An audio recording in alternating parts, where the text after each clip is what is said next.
कहानी शुरू होती है तीन दोस्तों से, राघव, मानव और ईशान।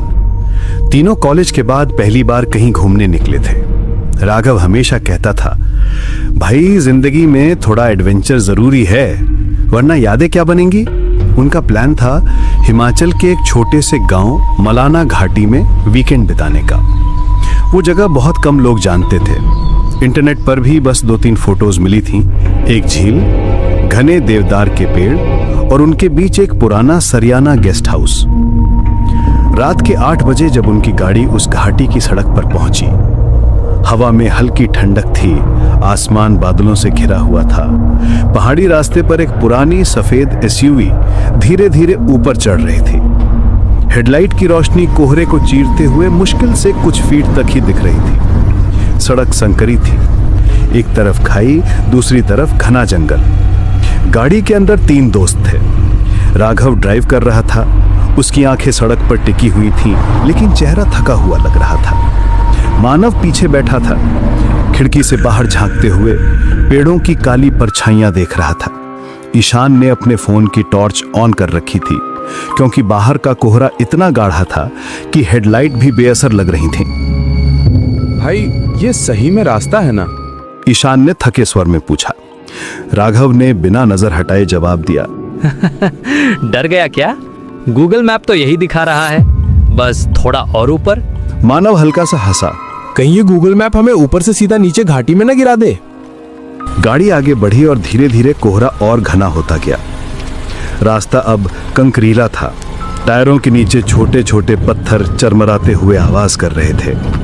पेड़ों की डालियां हवा में झूलती और कभी कभी गाड़ी के शीशे से टकराती। गाड़ी के भीतर सन्नाटा था, बस इंजन की हल्की गुनगुनाहट और उनकी सांसें सुनाई दे रही थी। करीब 10 मिनट बाद सामने एक पुराना लकड़ी का बोर्ड दिखा। वो आधा टूटा हुआ था, उस पर हल्का सा हरा मॉस जमा हुआ था। बोर्ड पर लिखा था, Sariyana guest house, welcome to peace. लेकिन पीस शब्द पर किसी ने गाढ़े लाल रंग से क्रॉस का निशान बना दिया। राघव ने धीरे से कहा, लगता है यही है। ईशान ने माथे पर शिकन डाली। अरे भाई, ये पीस तो किसी ने पीसेस बना दिया है। मानव ने हंसने की कोशिश की, पर उसके चेहरे से झलक रहा था कि वो सहज नहीं है। राघव ने गाड़ी अंदर मोड़ दी। गेस्ट हाउस तक पहुंचने वाला रास्ता कीचड़ और जड़ों से भरा हुआ था। दोनों ओर ऊंचे देवदार के पेड़ थे, जिनके बीच से हल्की धुंध रेंगती हुई नीचे उतर रही थी। कभी कभी हवा चलती तो पेड़ों की डालियां एक दूसरे से टकराती और ऐसा लगता मानो कोई फुसफुसा रहा हो। कुछ ही देर में गाड़ी एक पुराने भवन के सामने रुकी। वो 3 मंजिला पत्थर का बना था। ऊपर की दीवारों से बेलें लिपटी हुई थीं और खिड़कियों के शीशे आधे टूटे हुए। मुख्य दरवाजा लकड़ी का था, गहरा भूरा, जिस पर पुराने जमाने की लोहे की चौखट लगी हुई थी। ये तो किसी भूतिया फिल्म का सेट लग रहा है, मानव ने धीमे से कहा। राघव ने हल्की हंसी में जवाब दिया, भाई डर मत, आज तो बस यही ठहरना पड़ेगा। गाड़ी से उतरते ही उन्हें ठंडी हवा का झोंका लगा। रात के 8:30 बजे थे। आसमान में चांद बादलों में छिपा हुआ था और चारों तरफ एक ऐसी शांति थी जिसमें हर आवाज गूंज जाती थी। राघव ने दरवाजे पर दस्तक दी। अंदर से कोई हलचल हुई। दरवाजा धीरे धीरे खुला और सामने आया एक बूढ़ा चौकीदार। उसके बाल सफेद थे, आंखें धसी हुई और चेहरे पर एक गहरी झुर्रियों की लकीर। वो बिना कुछ बोले कुछ सेकंड तक तीनों को घूरता रहा, फिर भारी आवाज में बोला, 3 कमरे खाली हैं, मगर ऊपर वाला मत लेना। राघव ने मुस्कुराते हुए पूछा, क्यों बाबा, ऊपर क्या है? भूत है क्या? बूढ़ा धीरे से बोला, जो ऊपर गया वो नीचे नहीं आया। एक पल के लिए माहौल ठंडा पड़ गया। ईशान ने घबराकर कहा, हम नीचे ही ले लेते हैं। बूढ़ा सिर हिलाता हुआ अंदर चला गया और तीनों उसका पीछा करते हुए गेस्ट हाउस में दाखिल हुए। अंदर की हवा सीलन भरी थी। दीवारों पर नमी के निशान थे और छत से लटकती पुरानी लाइट पीली झिलमिलाहट दे रही थी। सीढ़ियां लकड़ी की थीं और हर कदम पर हल्की आवाज देती। फर्श पर पुराने गलीचे बिछे थे जिनसे हल्की सड़ी सी गंध आ रही थी। तीनों को नीचे वाले 2 कमरे मिले। राघव ने हंसते हुए कहा, यार अगर ऊपर कुछ है भी तो उसे डिस्टर्ब क्यों करें? मानव ने कहा। भूत नहीं, ह्यूमिडिटी ज्यादा है यहाँ। उन्होंने अपना सामान खोला, गैस स्टोव निकाला और थोड़ा खाने का सामान टेबल पर रख दिया। बाहर अब हल्की बर्फ गिरने लगी थी। खिड़की के बाहर सफेद परतें जमने लगी और हवा के साथ झोंके अंदर तक महसूस हो रहे थे, जो सीधे हड्डियों में उतर रही थी। रात करीब 10 बजे तीनों ने आग जलाई। गेस्ट हाउस का मुख्य हॉल बड़ा था। बीच में फायरप्लेस, दीवारों पर पुराने शिकार के चित्र और एक टूटी घड़ी। आग की लपटें लकड़ी को खा रही थीं और उसकी चमक उनके चेहरों पर पड़कर अजीब छायाएं बना रही थी। मानव ने बियर खोलते हुए कहा, भाई सोचो अगर सच में ऊपर कुछ हो। राघव मुस्कुराया। होगा भी तो फोटो ले लेंगे, वायरल हो जाएगा वीडियो। तीनों हंसे, लेकिन तभी ऊपर की मंजिल से कोई आवाज आई, जैसे कोई भारी चीज फर्श पर गिरी हो। ठक। तीनों चुप। मानव ने गर्दन उठाई। ये क्या था? ईशान ने डरते हुए कहा, कोई जानवर होगा। लेकिन कुछ पल के बाद वो आवाज फिर आई। इस बार जैसे कोई धीरे धीरे चल रहा हो।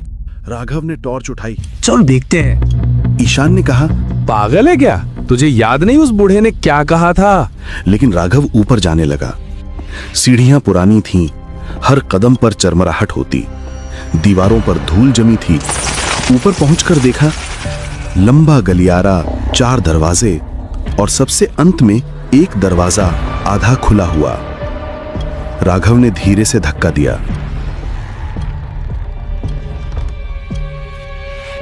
कमरा अंधेरे में डूबा हुआ था।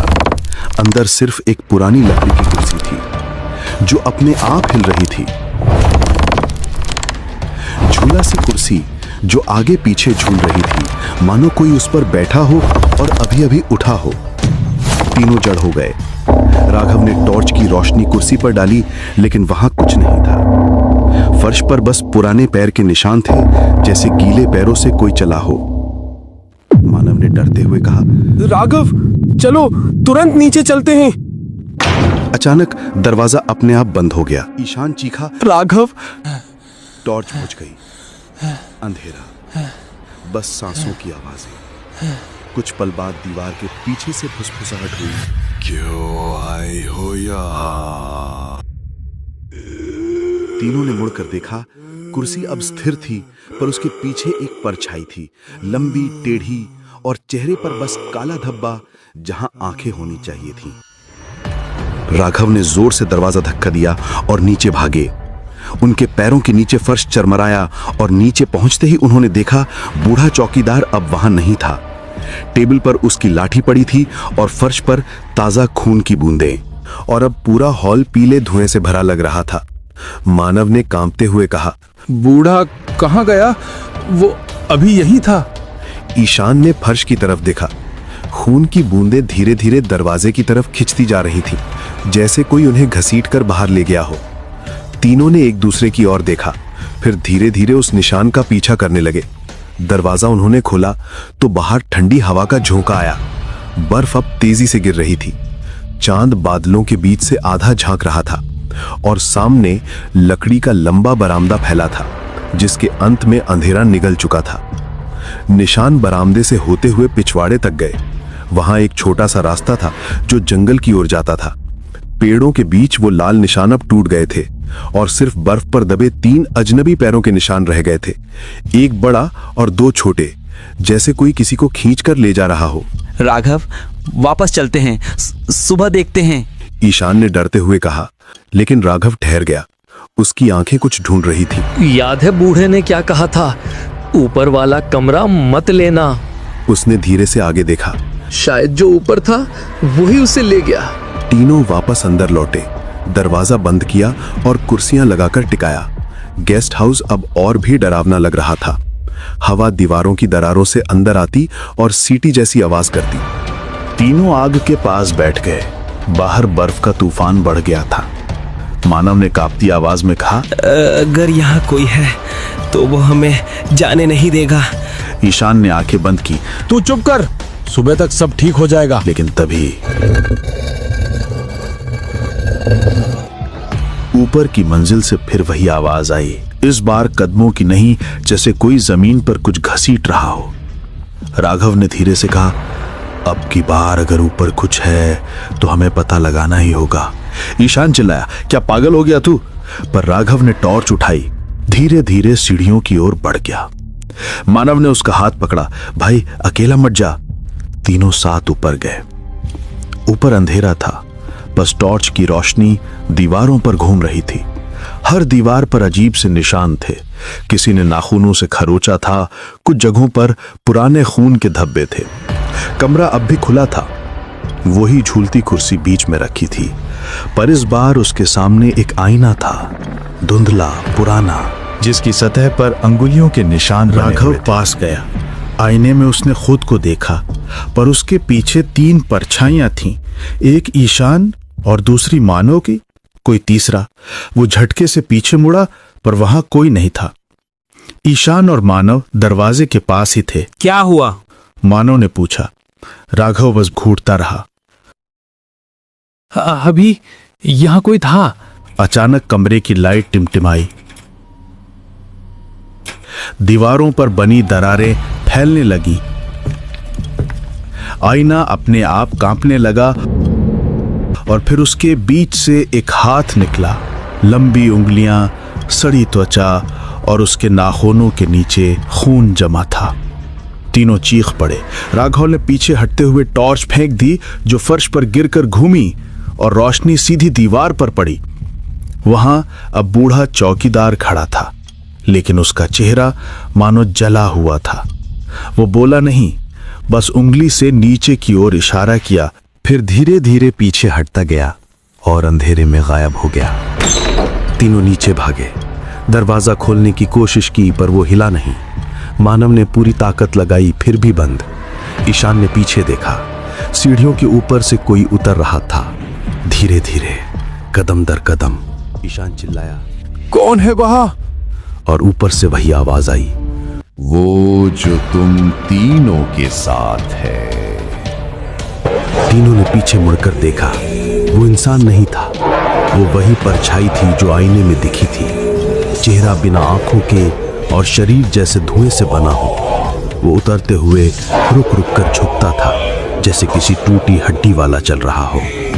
राघव ने पास की लकड़ी उठाई, आग में डुबोकर जलाया और सीढ़ियों की ओर फेंक दिया। लपटें उठी, पर वो परछाई लपटों से नहीं चली, बल्कि और नजदीक आ गई। अब वो फर्श के पास थी और उसका चेहरा साफ दिखा। वो बूढ़ा चौकीदार ही था, लेकिन उसकी आंखों से धुआं निकल रहा था। उसने बस एक शब्द कहा, ऊपर मेरी लाश। राघव ने पीछे मुड़कर देखा, सीढ़ियों के बगल में दीवार फटी हुई थी और उस फटी जगह से एक पुरानी रस्सी लटक रही थी, जिसके नीचे एक हड्डियों का ढेर पड़ा था। ईशान ने कांपते हुए कहा, वो ये वही है। कमरे में हवा भारी हो गई। दीवारों पर बने निशान चमकने लगे। हर तस्वीर, हर खिड़की हिलने लगी। बर्फ का तूफान अब अंदर तक आ गया था। तीनों भागे। उसी वक्त गेस्ट हाउस के अंदर से म्यूजिक बजने लगा, एक पुराना रेडियो जिसकी सुई अपने आप घूम रही थी, और आवाज आई, आज फिर कोई आया है, फिर कोई नहीं जाएगा। पीछे दरवाजा खुला। राघव ने देखा कि दरवाजे के पास एक मिट्टी का तेल से भरा हुआ डब्बा था। उसने उस डब्बे को उठाया और कमरे में फेंक दिया। मानव चिल्लाया, जला दो इसे, सब खत्म। राघव ने माचिस निकाला और जलाकर फेंक दिया। आग भड़क उठी, गेस्ट हाउस जलने लगा। तीनों बाहर भागे, लेकिन तभी ईशान अचानक से वहीं पर रुक गया। उसकी आंखें खोखली थीं, चेहरा अजीब सा था। वो बोला, तुम दोनों जाओ, मैं तो यहीं रहता हूं। और वो धीरे धीरे पलटा। उसके चेहरे पर वही परछाई थी जो उन्होंने ऊपर देखी थी। राघव और मानव ने भागते हुए पीछे पलटकर देखा। गेस्ट हाउस राख में बदल गया, लेकिन खिड़की से वो काला साया झांक रहा था। सूरज निकला और गांव के कुछ लोग वहां पहुंचे। उन्हें बस राख मिली और 2 घायल लड़के, राघव और मानव। पुलिस ने रिपोर्ट में लिखा, तीसरा लड़का गायब है, शायद आग में झुलस गया। लेकिन जब राघव होश में आया तो उसने कहा वो अब भी वहीं है, ऊपर वाले कमरे में, और वो हम तीनों में से एक था। 2 साल बाद कोई और ट्रैवलर उस घाटी में पहुंचा। उसे वहां एक नया बोर्ड दिखा, सरियाना हाउस, रूम्स अवेलेबल, और नीचे लाल रंग में लिखा था,